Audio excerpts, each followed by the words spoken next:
는 뭐 늘 젊은 마음으로 사시는 귀한 남성계이네요. 정말 하나님께서 기뻐 받으신 줄 믿습니다. 오늘 우리는 9장을 마태복음 9장을 공부합니다. 5장부터 7장까지가 예수님이 산에서 보배로운 말씀을 하신 산상보훈의 설교였지요. 그렇게 말씀하시고 그 말씀하신 바 그 모든 그 삶을 그 이론으로만 그치지 않고 8장 9장에서 10가지 기적을 예수님은 행하십니다. 이 10가지 기적은 사실은 모세가 출애굽할 때 10가지 재앙을 애굽의 바로 신민에게 내리고 그래서 이스라엘 백성을 데리고 출애굽하지 않습니까? 그것과 비교될 수 있는 그런 어떤 그 신학적인 장치가 있어요. 예수님도 10가지 기적을 행하셨는데 그 예수님의 기적은 모세보다 더 온전한 그리고 사람을 영으로부터 자유케 하는 그런 역사의 기적을 행하시죠. 메시아성을 드러내 주시는 그런 모습입니다. 특별히 오늘 본문 마태복음 9장 1절로 8절에서 하나님의 역사를 일으켜 내셨는데 그것은 곧 중풍병자를 일으키시는 것이었고 중풍병자를 일으키시는 그 사건에서 핵심은 죄를 사하시는 내 죄사함을 받았다. 할렐루야. 이 놀라운 선언을 예수님은 하셨어요. 죄를 사할 수 있는 분은 이 세상에 누구일까요? 죄를 사할 수 있는 사람이 이 세상에 있을까요? 뭐 대통령이 사면한다 뭐 그렇게 하기도 하지만 그러나 그 사람의 죄, 그 법적인 것을 넘어선 그 원초적인 그 근본된 죄를 사할 권리는 아무에게도 없죠. 다 죄인이니까요. 오직 우리의 죄를 사하실 분은 우리의 죄를 대신 지시고 십자가에 달려 죽으신 예수님밖에 없습니다. 예수님만이 죄 사함을 선언하실 수 있는 메시아이십니다. 오늘 그렇게 메시아이심을 보여주고 있어요. 그뿐 아니라 이제 제자를 부르시죠. 이미 마태복음 4장에서도 부르셨지만 이제 이 9장에 와서 부른 제자 누굽니까? 마태복음을 쓴 마태, 제자 마태를 부르고 있습니다. 마태는 어디에 앉아 있다가 부름을 받나요? 산에서 기도하다가 부름 받습니까? 세관에 세금을 걷다가 부름을 받았습니다. 부름의 처소는 그러니까 꼭 산속에 들어가서만 하는 건 아니라는 걸 알 수 있죠. 시한부 종말론자들이 주님 재림하실 때 부름을 받기 위해서 흰옷 입고 목욕하고 집도 떠나고 계속 기도했어요. 직장도 안 다니고. 그런데 다 못 올라가고 말았습니다. 그렇게 하는 게 아니죠. 사실은 열심히 밭에서 일하고 맷돌을 갈고 또 세관에서 세금을 걷고 자기의 삶의 자리 그게 어디든지 정말 하나님을 사모하는 마음을 가지고 성실하게 살아가는 자리가 소명의 자리임을 알 수 있네요. 오늘 그 단어들을 살피면 본동네 1절에 본동네가 있는데요. 본동네가 어디냐 하면 본동네가 어딜까요? 본동네? 거기 써놨어요. 본동네가 어딜까요? 가버나움. 원어는 폴리스로 돼 있어요. 그 당시는 다 도시 이렇게 헬라 문화권이니까 마을이 도시처럼 성이 있고 그렇게 또 불려졌어요. 이 본동네를 표준 세번역은 자기 마을 또는 공동번역은 자기 동네 이렇게 번역했는데 본동네라고 번역한 까닭은 자기 동네라고 한 까닭은 예수님께서는 원래 고향은 나사렛이지만 사역은 이 갈릴리 호수 북부에 있는 가버나움 호숫가에 있어요. 그 가버나움을 중심으로 해서 갈릴리 지역을 다니시면서 복음을 전했기 때문에 그가 본부처럼 예수님이 여기셔서 본 동네라, 예수님의 동네라, 자기 동네, 자기 마을 이런 표현을 마태는 쓰고 있습니다. 그리고 그 20절에 혈루증이 나오는데 혈루증은 또 어떤 것인가 하는 걸 혹시 모를까봐 알려서 거기 써놨습니다. 이제 중요한 것은 오늘 본문의 말씀 가운데서 이제 두 가지 것을 생각하고자 하는데 1절부터 8절은 조금 전에 말씀드린 대로 예수님의 메시아성, 죄를 사하시는 구주이심을 선포하시고 실제로 이 중풍병자를 일으키심으로써 증명해 내죠. 많은 사람들에게 증거해 주셨어요. 예수 그리스도는 저와 여러분의 죄를 사하시는 구주이십니다. 예수 그리스도는 우리의 모든 죄를 사하실 수 있어요.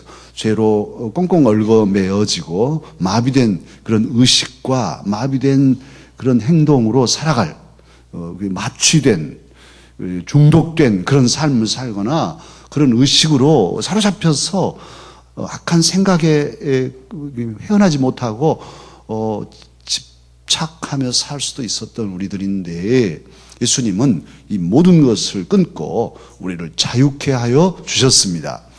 진짜 영적인 은혜는 자유함이에요. 자유함. 사랑하는 강사가족 여러분, 저와 여러분에게는 자유함이 있어요, 없어요? 자유함이 있습니다. 이 이단들은 자유함이 없어요. 신천지 자유함이 없어요. 아주 딱 막아놓고 이렇게 자기들의 어떤 틀 안에 꽉 가두는 거죠. 꼼짝 못하게 계속 주입시켜서 이 의식을 얽어매는 거죠. 생각이 그것밖에 안 되는 거예요. 이것밖에 안 돼요. 그러나 정말 우리들의 신앙은 뭐 성역 공부도 그렇지만 개연성을 두고 이럴 수도 있고 또 저럴 수도 있겠네. 또 저런 분은 또 저런 입장도 있겠구만 하는 어떤 그 여유로움, 선택의 폭이 있단 말이에요. 근데 이단들은 그렇잖아요. 1 더하기 1은 2. 딱 떨어져야만 되고, 그러니까 속이 시원하겠지만 나중에는 갇히죠. IS 어떻습니까?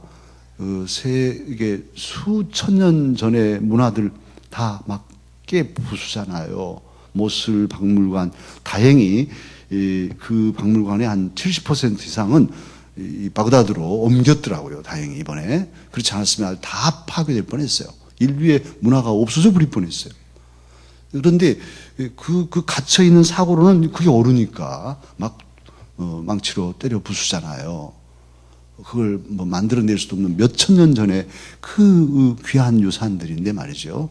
우상이라 생각하고 부수고 있어요. 이게 그들의 사고가 그만큼 경직돼 있고 폐쇄적이고 굳어져 있는 거죠. 건강한 신앙일수록 영적인 자유함과 개연성, 열려있는 사고를 가지는 것이지요. 주님은 우리를 자유케 하러 오셨습니다.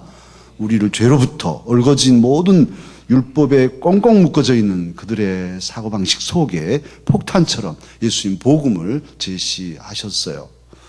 그 예수님이 이제 제자를 부르십니다. 제자를 부르는 게 오늘 9절에 나와 있죠. 1절에서 8절의 그 문항은 무엇이겠습니까? 그러니까 우리 주 예수님은 모든 사람의 무엇을 사하실 수 있는 구주이십니까? 죄를 사하실 수 있는 구주이십니다. 이제 예수님은 세관에 앉은 세리마태를 제자로 삼으셨는데 그때 뭐라고 말씀하셨습니까? 뭐라고 하셨죠? 나를 따르라. 나를 따르라. 그렇게 말씀하셨습니다. 예수님께서 마태를 비롯하여 우리들을 제자로 초청하신 그 의미는 그러면 무엇일까요? 저도 여러분도 주님이 나를 따르라 이렇게 말씀하셨기 때문에 제자가 된 거거든요. 그런데 그 예수님을 따르라 할 때 그 따른다는 그 의미는 무엇일까요? 세리 마태, 예수님이 나를 따르라 하시니까 예수님 잠깐만요. 세금 좀 정리해 놓고요. 또 뭐 어디 계산 또 빠질 것 없이 다 해 놓고 가겠습니다. 그렇지 않죠? 오늘 9절 다 같이 함께 읽어 볼까요?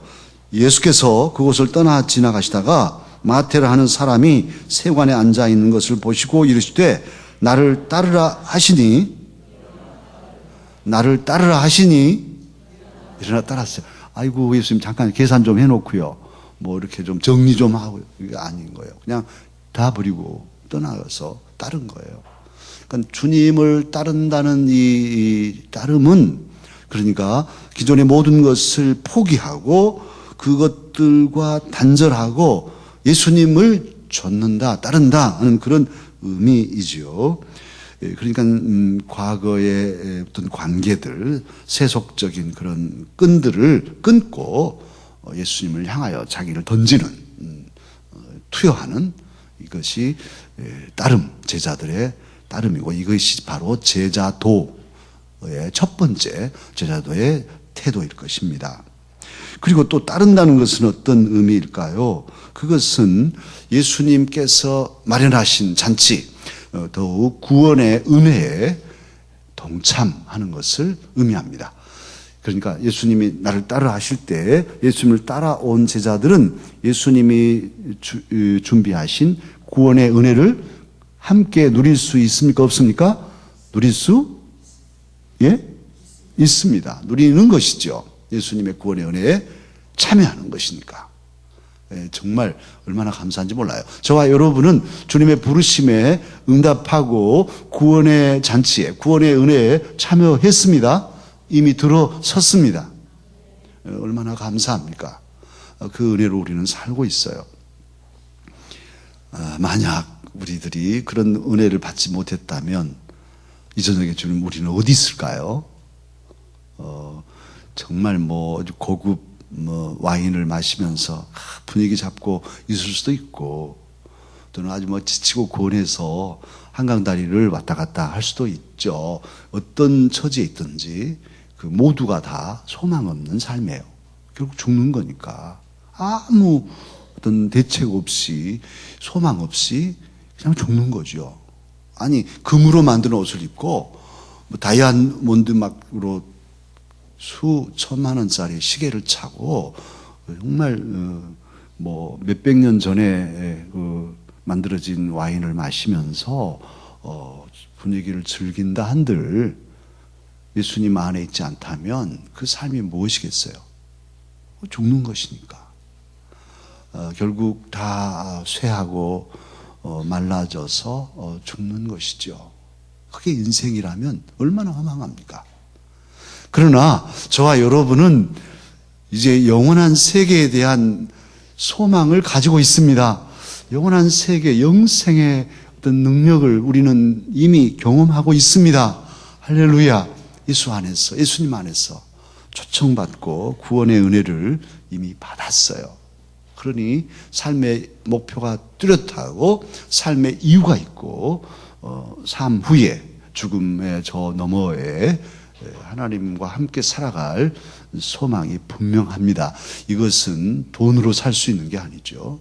오직 예수 그리스도께서 우리에게 주신 은혜입니다. 은혜입니다. 은혜입니다. 정말 어떤 지성, 여러 가지 이렇게 세상의 지식이 커서 많아서 지성적으로 어떤 신의 세계를 거부하고 인간의 자율성을 아주 강조하면서 자기의 인생을 내 힘으로 산다고 하는 이들도 있지만, 그러나 그 결국을 생각하면 너무 비참한 거예요. 그리고 우리가 아는 이 생명력이라는 것은 예수 그리스도는 이론이 아니고, 여러분은 어떠실지 모르겠지만, 그리고 아직 이론의 단계에 있을 수도 있겠지만, 정말 우리가 살아오면서 주님을 느끼고 주님 안에서 경험한 하나님 나라의 그 맛보기는 너무너무 감사한 거예요. 정말 복음 안에서 인격적으로 만난 우리 주님이 주신 그 힘과 위로와 소망은 강력한 능력이 되어 왔습니다. 또 앞으로도 그런 능력이 될 것입니다. 이 생명력이 저와 여러분에게 주님이 주신 은혜예요. 저는 이 강단이 복락의 강물을 솟구쳐내는 그런 강단이 되기를 기도하고 있어요. 지금도 마찬가지고, 지금도 제가 복음을 제시하고 있는 건데, 이 말씀이 생수가 되어서, 생명수가 되어서 여러분의 마음에 힘과 위로와 소망이 되기를 간절히 바라면서 말씀을 증거하고 있습니다. 참으로 이 강단이 여러분의 삶을 살리는 강단이 될 것입니다. 말씀을 붙잡으면 할 수 있어요. 말씀이 우리에게 힘이요 능력입니다.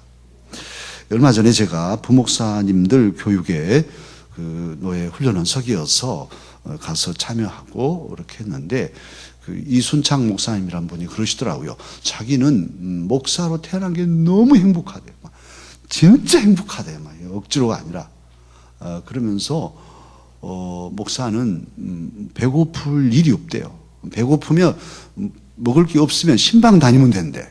신방 다니면 하루 낮에 점심도 2끼씩 먹을 수도 있대요. 막 김장로님 집 갔다가 얼른 박권사님 집 가면 또 밥 주고. 그래서 배고플 일이 없으니까 목사가 얼마나 좋은지 모르겠고, 다른 사람들은 45세 은퇴한데 목사는 70까지 한대 말이니 얼마나 좋은지 너무 행복하다고 그러더라고요. 물론 이제 새벽 기도가 있어가지고 이게 어렵지만 아무튼 행복하다고 그러더라고요. 근데 저는 목사가 돼서 오늘 또 한번 생각해 봤어요. 정말 제가 이제 장신대 신대원생들 사경회를 인도해야 되는데 강의안을 조금 이제 짬짬이 막 시간이 없으니까 준비하고 있는데요. 정말 행복하다. 정말 목사로서 보람은 무엇입니까? 우리가 땅을 파는 것도 아니고 뭐 공장에 가서 일하는 것도 아니고 무슨 생산직이 아닌데 그래도 보람이 있지 않나? 목사가 뭘 할까? 목사는 이 세상에 없어져야 할, 있어도 아무 유익도 없는 사람일까? 그렇지 않아요. 우린 직접 땀 흘리지 않지만 땀 흘리고 살아가는 여러분들에게 위로가 되고 힘이 되는 생명의 말씀을 전해주잖아요. 증거해주잖아요. 그 말씀을 들을 때 여러분은 힘이 나고 어떤 어려움도 돌파해낼 수 있는 그런 의지가 생기고 용기가 나고, 그걸 주는 것은 목사밖에 없어요. 하나님 말씀이 주는 거니까. 그런 은혜를 끼치고 정말 한강에서 뛰어내릴 우울해 있는 그런 식구들에게 힘을 주는 직이 목사인데, 오늘 또 신방하면서 등촌동에 우리 어느 집사님 그냥 우리 두뇌에 손잡고 막 우시더라고. 누가 나를 찾아와 주겠어요. 목사님 감사하다고 막 한참을 우셨어요. 그 외로운 이에게 위로를 줄 수 있는 것은 목사고 목사 안에 담긴 하나님의 말씀이고, 그 말씀이 생수요 복락의 강물입니다. 그 은혜를 이 강단에서 우리가 얻어야 될 텐데, 이 강단이 은혜인 것은 복음이 있기 때문이죠. 예수님은 우리를 오라 하셨어요. 이 자리에 있게 하시고 오늘 저녁에도 구원의 은혜에 동참하게 하십니다. 그래서 감사한 거예요. 그리고 세 번째, 나를 따르라 하실 때는 또 의미가 있어요. 그래서 뭐냐 하면, 주님은 나를 따라 지금 하시고 제자들을 끌고 3년 동안 가르치시고는 마침내 십자가에 달려 죽으시잖아요. 그 사순절을 우린 지나고 있는데, 제자도 세 번째는 주님이 죽으셨으니, 주님이 십자가를 지셨으니, 주님이 고난을 당하셨으니 제자인 우리도 고난을 대답하기 싫으신 거죠. 당해야 하는 거예요. 마땅히 당해야 하는 거죠. 그래서 정말 주님의 고난에 나도 동참하겠습니다. 지난주에 제가 신월제일교회를 갔어요. 안효구 장로님하고 같이 새로 부임한 목사님 축하하고 오늘 목사님을 축하하러 갔는데,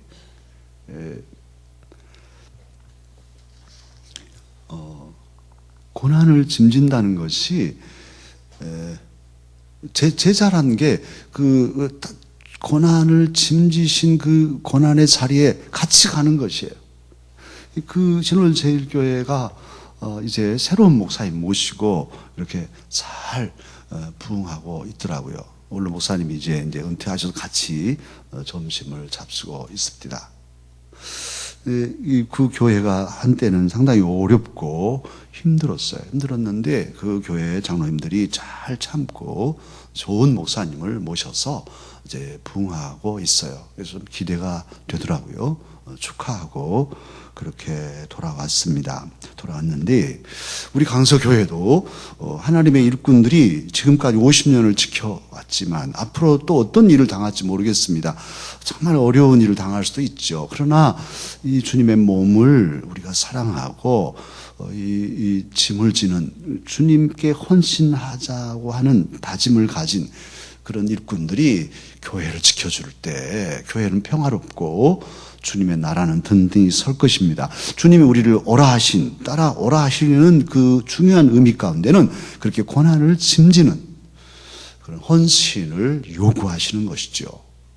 사랑하는 강서가족 여러분, 이 저녁에 다짐하십시다.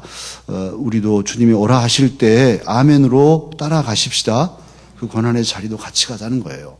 그러니까 복음의 은혜를 내가 누리지만 누리는 것으로 그친다면 이것은 단쪽인 거죠. 예수님을 믿는다는 게 무엇일까요? 특히 한국교회 정말 계속 반성해야 할 바가 있는데, 예수님을 믿는다는 것은 잘 믿고 복 받고 뭐 더 부자 되고 뭐 이것만 생각하지 나누는 것은 생각 안 하는 모든 그리스도인들이 다 그냥 막 복만 받겠다는 거예요. 그런데 정말 그 본해포의 그 말씀처럼 타자를 위한 존재, 그리스도인이란 이웃을 위한 존재, 나 아닌 다른 사람을 위한 존재가 그리스도인이라는 거예요. 예수 그리스도가 그렇게 사셨으니까 당신을 다 내어주신 그분을 믿는다는 우리가 다 내 거야, 막 다 끄랑 모든 걸 다 자기가 가지는 이것이라면 예수님 제자일 수가 없죠. 이 저녁에 나를 따르라, 세관에 앉은 마태에게 나를 따르라, 오늘 오라 하신 그 의미는 나를 따라 같이 죽자. 너 죽겠니?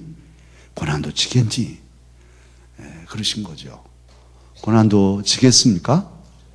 그렇게 고난도 짐질 그런 다짐으로 뭐 될 수 있으면 고난 안 지는 게 좋죠. 좋으나 때로는 주를 위해서 욕도 먹고, 때로는 주를 위해서 땀도 흘리고, 때로는 주님을 위해서 눈물도 흘리는 그러한 삶을 포기하지 않고 피하지 않고 정면으로 감당하는 저와 여러분이 되어야 하겠습니다. 마태는 그것을 우리에게 강조하고 있어요.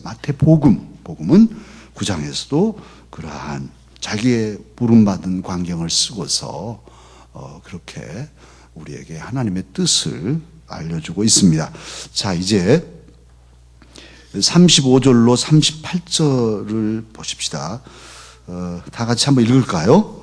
예수님의 제자로서 우리도 예수님처럼 행할 사명이 있다. 그것은 천국 복음을 사람들에게 가르치고 그 다음에 전파하며 모든 병과 모든 약한 것을 고치는 일이다. 그래서 사실 선교할 때 우리 한국의 초기 선교사들도 했지만 먼저 예배당을 짓고 복음을 선포하고 가르치고 또 사람들을 길러내기 위해서 뭘 지었습니까? 학교를 지어서 가르치고 그 다음에 뭘 지어서 고쳤습니까?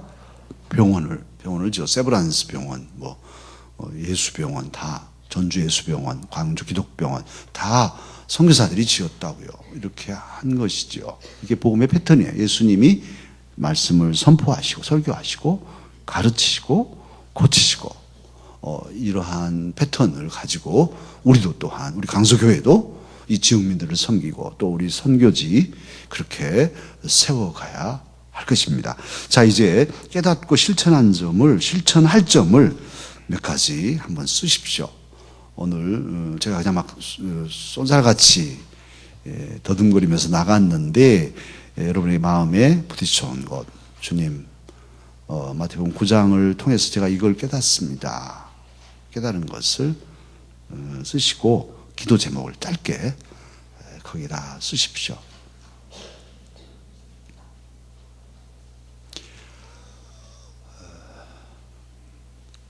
써보는 것은 매우 중요하죠. 생각을 정리하는 것이니까요.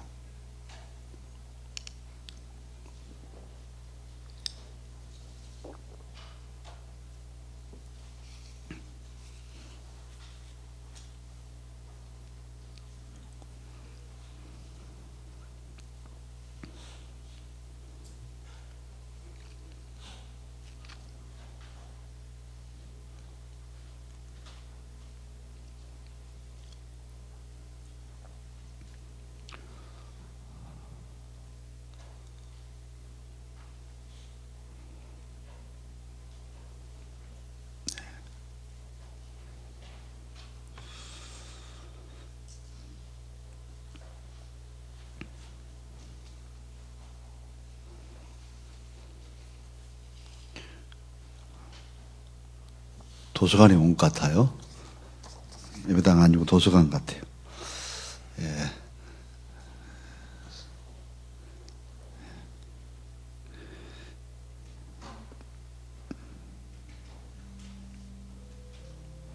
예, 우리 센스 있는 우리 경아양 고맙습니다.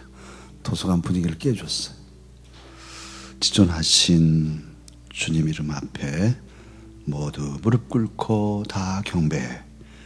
거룩하신 주님 보좌 앞에 엎드려 절하세. 예수는 그리스도, 예수는 나의 주님. 하나님의 영으로 늘 경배하며 살겠습니다. 이제 쓰셨으면 찬양하면서 기도하고 계속 기도하고